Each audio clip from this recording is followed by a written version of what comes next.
Voltamos com o Código Aberto, nós estamos nesse segundo momento da nossa conversa, nós estamos é o sétimo, é isso mesmo? Nossa sétima lição já, o sétimo encontro que a gente está vivendo nessa nossa temporada, falando sobre o livro do Apocalipse. Nós já passamos por uma série de informações sobre os selos, sobre as cartas. De certa forma, nós ainda estamos, nos 7 selos, porque nós interrompemos a nossa conversa no 6º selo, falamos sobre o capítulo 7 e agora nós estamos no capítulo 8, quando o 7º selo é aberto. Nessa abertura do selo tem, como o Max falou, esse silêncio e aí então começa a descrição das trombetas, 7 trombetas. Eu não sei se você já tinha ouvido falar sobre isso, se não, está ouvindo aqui pela primeira vez, a gente vai tentar elucidar algumas coisas. É um assunto comprido, grande, a gente tem algumas peculiaridades, algumas coisas da interpretação das trombetas que não é algo categórico fechado, porque a gente tem uma riqueza de símbolos que a gente às vezes não consegue interpretar. E aí fica um parênteses importante para você que está acompanhando e estudando Apocalipse. A gente já falou disso no começo. Existem coisas para as quais nós não vamos ter resposta, ou para as quais nós teremos mais de uma resposta. E a minha resposta não quer dizer que a resposta do outro está errada. Por que eu estou dizendo isso? Porque algumas coisas estão claras e seguras de que elas são como elas são. Algumas outras a gente precisa ter respeito e humildade de entender que a gente não vai conseguir cravar a resposta. Uma igreja que pensa ter resposta para todas as coisas, provavelmente ela já nasceu errada. Se ela tem resposta para tudo, já está errado. Então a gente tem algumas lacunas no texto que a gente não precisa se preocupar em preencher de forma categórica. E as 7 trombetas traz um pouquinho disso para a gente. Mas por que 7 trombetas? Por que usar a figura das trombetas? O selo a gente já entendeu por que usa a figura do selo, mas por que usar a figura das trombetas nesse momento?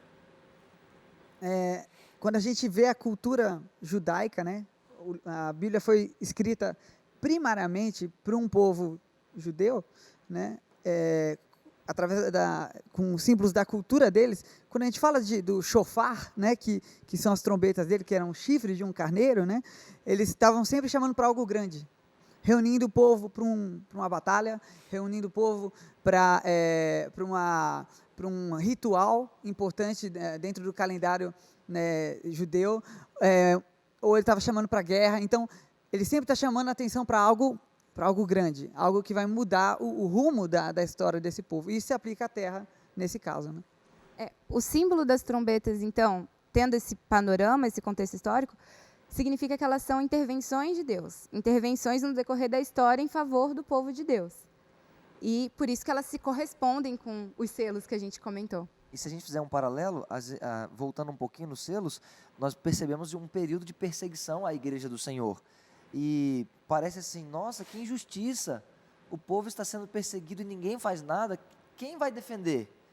Mas as trombetas são os juízos de Deus em favor do seu povo, defendendo os seus escolhidos. Então aparecem as trombetas para Deus mostrar assim, olha, eu sou o juiz e eu estou julgando e eu estou fazendo aquilo que é o melhor para vocês. Então, eu não estou de braços cruzados olhando aqui do céu e percebendo que vocês estão aí sofrendo e não vou fazer nada, eu estou fazendo. E isso não foi de forma pontual, foi no decorrer, no processo. E ele sempre está intervindo.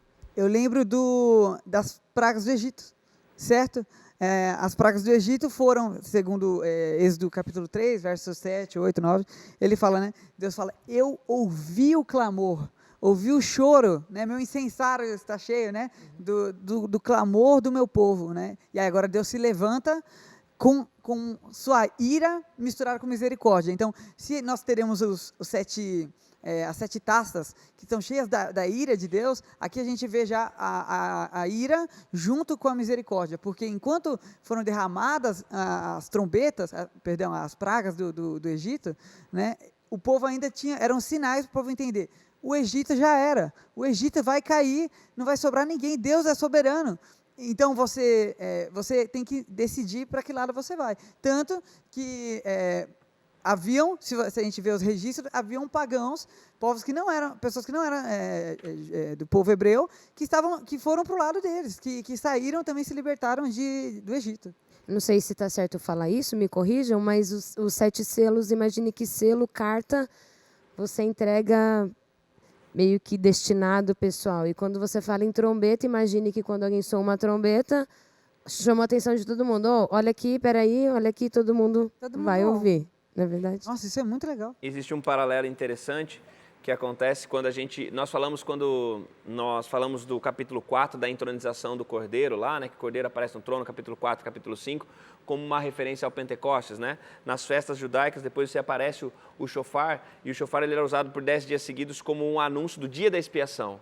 De alguma maneira, agora você tem as trombetas soando como sendo esse momento agora entre festas, né? E aí as trombetas vão soar e aí a gente tem a construção delas, né? Das 7 trombetas. Fica claro, então, que elas têm esse paralelo. De um lado, a história da igreja está sendo contada, e é importante quando a gente fala da história da igreja, também a gente dividir, né? Que tem a história da igreja está sendo contada, e muitas vezes essa igreja, ela se perverteu, mas dentro dela, ou a parte dela, paralela a ela, ainda existia um grupo fiel, né? Esse grupo fiel é aquele que, né, o pastor Leonardo falou, que é um grupo que é perseguido e tudo mais, tal. Existe essa reação divina através das trombetas. O que acontece na história? Em algumas pinceladas, o que a gente consegue ver na história dessas trombetas como sendo essa reação divina à opressão que o povo dele estava sofrendo? Bem, primeiro que as trombetas, elas anunciam o fechamento das cortinas da história, certo? Como a gente sabe que a trombeta, ela chama a atenção, né? Como a Jéssica falou, né? Ela está chamando para algo grande. Quando o povo de Israel rodou por 7 dias ao redor de Jericó, eles deviam fazer aquilo em silêncio, certo? E depois de 7 dias de silêncio, foi o quê? Primeiro os chofars, as trombetas que soaram, e depois o povo. E aí as muralhas caíram. Então, elas estavam anunciando silenciosamente primeiro a ação de Deus. De repente acontece algo grande. A gente tem uma tradição, né? Uhum. Da noiva. Antes da noiva entrar, certo. Bom, não usa mais isso muito hoje em dia. Não, tem gente que faz. Mas tocam as trombetas, né? Estevão vai usar no casamento dele. Vai, Estevão. Não sei. Tô pensando. É um momento grandioso, né? Ali vai acontecer alguma coisa. Espera-se, pelo menos o noivo está ali apreensivo, querendo que ela entre. Então, a trombeta tem mesmo esse sentido, né? De chamar a atenção, vai acontecer alguma coisa agora, presta atenção. Ela é estrondosa, né? Desculpe até insistir nesse silêncio, porque eu acho muito interessante como os silêncios, eles precedem coisas estrondosas, né? Existem 2 grandes silêncios proféticos na Bíblia, né? Primeiro, existe no Antigo Testamento ali Malaquias, o último profeta, e em um período de 400 anos, mais ou menos, de silêncio profético, sem nenhum profeta e tal. Quem chega? João Batista e Jesus, né? O Messias. Então, depois que Jesus ascende aos céus, existe também depois um silêncio profético até o quê? O livro de Apocalipse. Certo? Então, a gente está vendo aqui, Deus, e agora quanto às trombetas, né? Deus chacoalhando o mundo, né? Mostrando, olha, é o tempo do fim. Eu estou mostrando juízo, estou mostrando pragas, mas ainda existe tempo de você acordar e entender que esse mundo está desmoronando. E ao longo da história, foi a pergunta do pastor, o nosso guia traz que a manifestação dessas trombetas já está acontecendo ao longo da história. Nós vemos aqui no selo, no guia, que as 2 primeiras trombetas, elas anunciaram juízo sobre as nações que crucificaram a Cristo, ou seja, lá, né, no primeiro século, foram juízos, então, que vieram sobre esse povo que foi rebelde contra... A gente pode colocar que é sobre o povo judeu e sobre os romanos também, né? Através da diminuição do poder de Jerusalém, depois das invasões bárbaras também que quebram o Império Romano, né? Isso. E por que esses juízos vieram? Porque eles rejeitaram o Messias.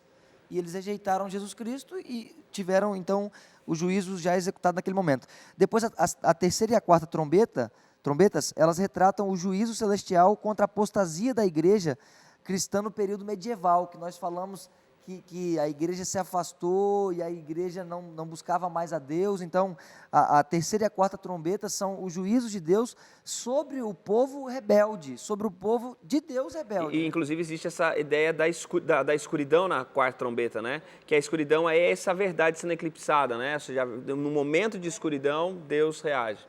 Exatamente. E a quinta e a sexta trombetas descrevem as facções rivais do mundo religioso no final da era medieval e na época pós-reforma. Então, assim, nós já vimos que as 6 trombetas, as trombetas já foram tocadas. Existem pessoas que estão esperando ainda, as trombetas vão ser tocadas no período final da história.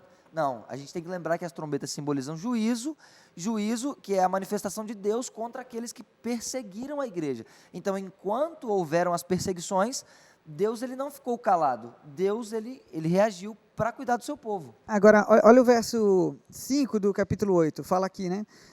Então, o anjo tomou o incensário, encheu-o do fogo do altar, diretamente do fogo do altar, e o lançou sobre a terra. Violenta essa parte, né? Ele lança de volta, e houve o quê? Trovões, vozes, relâmpagos, vozes saindo de lá, terremoto. Então, a gente está vendo aqui uma situação de um estopim, certo? Um estopim chega, né? Então, quando você toca na igreja, você tem que entender que você está tocando a Deus. Quando você maltrata a igreja, você está maltratando Deus. A Bíblia usa um termo muito sensível, né? É a menina dos olhos de Deus. Algo muito sensível, certo? E Deus reage agora, ele se levanta em resposta a essa violência. Para alguém que tem uma filha menina, né, uma mocinha, esse texto deve fazer bastante sentido, porque eu saí de casa aos 13 anos. E né, a gente ficou um pouco longe. Minha esposa saiu de casa aos 15 anos. E todas as vezes que os meus sogros reencontram a minha esposa, o período de tempo, eles choram. Eles choram quando nós vamos embora, porque eles não podem mais proteger. Então, imagina, a menina dos olhos de Deus. O que isso estaria dizendo? Eu imagino um pai, nesse momento, que quer proteger a menina dos seus olhos. Então, quando eu ouço esse texto, eu imagino Deus olhando para o sofrimento da igreja, que é a menina dos seus olhos, e ele preparando a sua reação, ele dizendo assim, eu não vou ficar calado, eu vou protegê-los, eu vou tratar vocês da maneira que vocês merecem, confiem em mim, porque os meus juízos, eles não falham. Inclusive, eu acho que não é todo mundo que pega o termo menina dos olhos, né? Talvez seja bom a gente, eu não sei como você entende, né? Mas aqui, ele está falando das pálpebras, né? Dos cílios e tal, né? Então, algo muito sensível. Você ia falar alguma coisa? Não, é só para reafirmar aquilo que a gente já está falando, na verdade. É muito legal que lá com o povo de Israel, o sacerdote, ele jogava o incensário no chão. E fazia um barulho, e depois disso, então, trocavam as trombetas. E desde o início da história, esses tipos, essa simbologia já estava sendo passada para o povo. A gente é mais difícil porque a gente tem que reconstruir, né? Para eles estavam as coisas mais na cabeça, natural, né? Assim, né? A gente vai continuar nossa conversa no último bloco, porque a gente ainda tem que passar por uma outra imagem que aparece, que é a imagem de um anjo, e esse anjo é um anjo muito especial que aparece agora para João. Após o relato das 6 primeiras trombetas, aparece um anjo, e esse anjo é uma figura muito, muito importante, capítulo 10 de Apocalipse. Mas a gente vai fazer isso no terceiro bloco do Código Aberto, fica por aí, a gente volta daqui a pouquinho.